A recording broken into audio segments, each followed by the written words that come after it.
So I just realized that I didn't even do the most important part of the video, which is like my impressions after the test, my, any advice or my feelings about the test. I just kind of got tired going around town giving out business cards and got to my hotel and just wanted to sit and watch TV for a little bit. So, but before it goes on too much longer, I'd like to talk about it while my impressions are still fresh. First of all, it wasn't that big a deal. It being a government agency and a test and all the things they told me in the literature about showing up and about your ID and all of that, it made me think that it was going to be pretty hardcore. And where I took it, it was very friendly. The lady was very helpful. There wasn't any sense of any kind of authority necessarily or bureaucracy or anything like that. She just was there to help. And that's the general feeling I had all around, was that they really want you to pass this test. They're not there to intimidate you. They're there to help you pass. And they're very concerned to make sure that you understand how to use the computer system. They give you time to practice. They go through the navigation tools with you. And the 2 hours for the 60 questions is definitely plenty of time. You can go through, you can flag a question and move on and then come back to it later. I flagged probably 6 or 7 and was able to, come back at the end when I still had over an hour left and really think hard about those. And like any test, you can kind of infer some things, you can use some of the visual aids in the supplement that they give you, the Airman's Knowledge Guide or whatever it is. I was able to answer some questions I didn't really know just by putting them in context by looking at some of the charts, if that makes any sense. Two things that I didn't really study enough for that caught me off guard were the weather questions, and the lift, and the angle of attack and stalling a fixed wing aircraft and center of gravity and all of those sorts of balance and weight sort of things. Both of those, there was a few questions that I just didn't know anything about, so I would have studied those more if I had hindsight. Really, though, I would go with the great advice of the guys at 3DR. Sight Scan is what they call themselves. They use drones. They wrote a great study guide, and the 2 pieces of advice that he gave really helped me out. One, go with the most conservative answer. Right? This is safety we're talking about, and the government and so on. So when in doubt, go with the most conservative answer.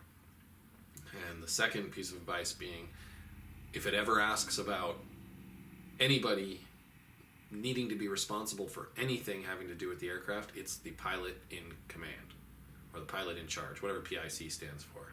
The answer is always going to be the PIC if they ask you a question like that. And those 2 bits of advice really helped me. Overall, it's not so hard. I did study only for a couple days, and I passed with exactly the 75% needed to pass. If I would have, taken the 2-hour FAA course, I probably would have gotten a better score. So as long as you're prepared, you're going to do fine. Creepy abandoned gas station. Creepy. That fall, there was a benefit concert in St. Petersburg to help wounded Serbian soldiers. Tchaikovsky wrote the piece that we just heard for that benefit, the March Slav by Tchaikovsky. We heard. All right, I'm headed home to Sheridan. It was a pretty good trip. This morning I stopped at the last place on my list, which was called Crop Production Services. They do like high-tech soil sampling and fertilizers and ranchers and farmers, I'm assuming mostly, crop production services hire them to to provide a system, a scientific system for getting the most yield out of their land. And that's the sort of thing I'd love to do with a drone, is help with agriculture and conservation and scientific type stuff like that. So I thought it was worth finding them and giving them a card. They were back, in some industrial area on the other side of the railroad tracks. But I got there, and and then the secretary didn't know what to do with me, and handed me off to Jeremy, who wasn't sure, who then told me I should talk to Casey, the sales guy, who was on the phone. So I sat and drank coffee for a little bit. Casey got off the phone and talked to me, and actually it's probably one of the more promising leads that I got up here in Billings. Out of all the places I gave business cards, all the rest were real estate. I found that people in real estate are fairly conservative. I mean, they make a good deal of money, but they don't have a constant flow of money. So they cut costs wherever they can. So they're kind of conservative when it comes to advertising and stuff like that. So but these guys, he said, yeah, we definitely do need that sometimes. We might have some legal challenges, where we need to show exactly, the boundaries of someone's land, or where we need to show where they've been watering or something like that. And an eye in the sky would be a good addition to our evidence if we're ever facing like a legal challenge like that. That's what he said. And so he happily took my cards and said he'd give me a call if he needed me. So I don't know, nothing definite, but it's cool. Oh, and by the way, I told my wife this. I don't know if I mentioned this to you guys, but yesterday I was driving around and I saw a sign at like a camera store that said, the drones are here, DJI, UDI. So I had to stop, and I talked to the guy, and it turns out that he's the only licensed DJI dealer in all of Montana and Wyoming. I guess there's nowhere in Wyoming that even has enough population for DJI to even let someone become a dealer there. So my dream of being a dealer for DJI is kind of dashed because I live in Wyoming. So, but I left cards with him, and I'd like to at least refer people to him, and I don't know, be involved somehow with the DJI selling process. Whatever, I'm sure there's a word for that. Marketing, selling, retail. How about that? But yeah. And he had this really cool drone from a company I don't even remember now, Atuo or something like that. The drone is bright orange, and he pointed out what a great way to be able to see it, as opposed to DJI's white against an overcast sky. And he's right. Bright orange, good choice. So now I'm headed home. I got to work later today at the library, so I'd like to make it home with a little bit of time before that happens. And my wife reminded me today's the last third Thursday street festival in Sheridan for the summer, and we should go. But honestly, we don't have a lot of money left over on this trip. I had to go and talk to the front desk because I was looking at my bank account and say, what's this $25 charge to my card? I don't know what that is. And it turned out it was just a hold. They take your card and put a hold on it in case you're going to be using any incidentals.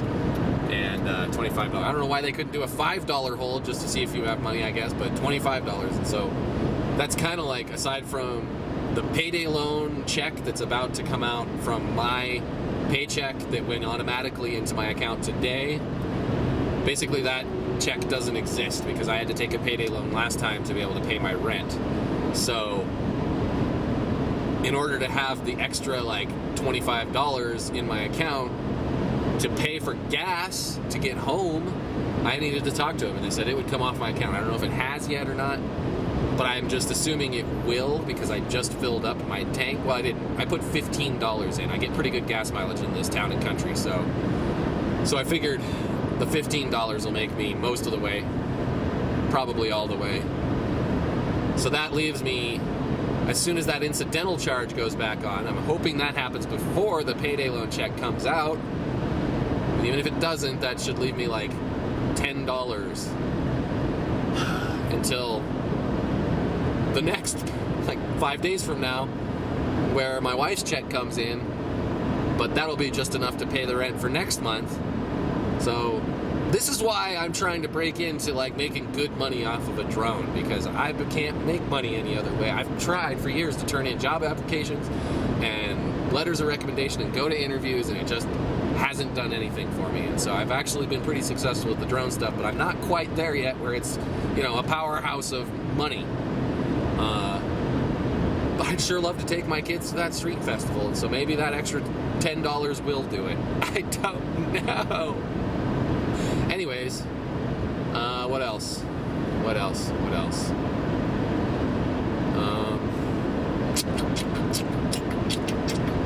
Yeah, I'm sorry there hasn't been any drone footage in this video. I just have been kind of on a tight schedule, and I don't have anyone with me, so I can't like have someone drive the car and like get out and like do a shot of the car driving down the road. And I was just basically lazy yesterday and didn't go out and get any shots in the evening because I was just ready to be at the hotel. So that's just how it went. But stay tuned and you'll see more drone footage in the next couple of days. Out.